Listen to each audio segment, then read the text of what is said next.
Hello everyone, welcome back to CADD Nest. In this video, we are going to see how to use super hatch command in Autocad. Yeah, have you ever heard about super hatch? Let's see how to use super hatch in Autocad. So if you're not yet subscribed to our channel, please do like, share and subscribe our CADD Nest YouTube channel.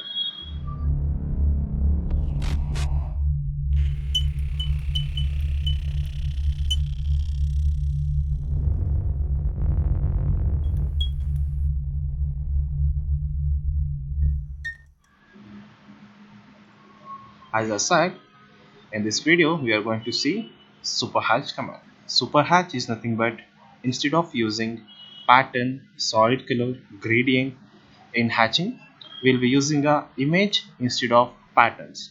So let us see how to use super hatch command. For this I'll be drawing a simple rectangle over here. It is just a closed feature, and inside this I'll be using a super hatch command. Just type super hatch, go for image, and here select the image whichever you want, and I'm selecting this image.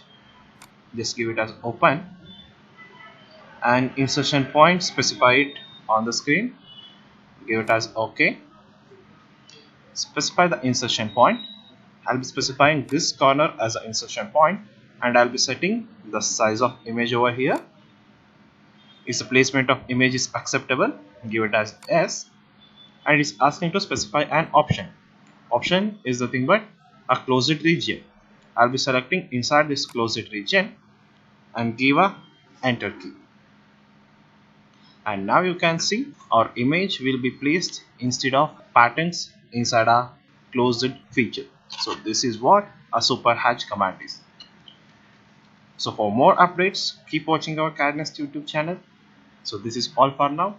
Let's meet in the next video. Thank you.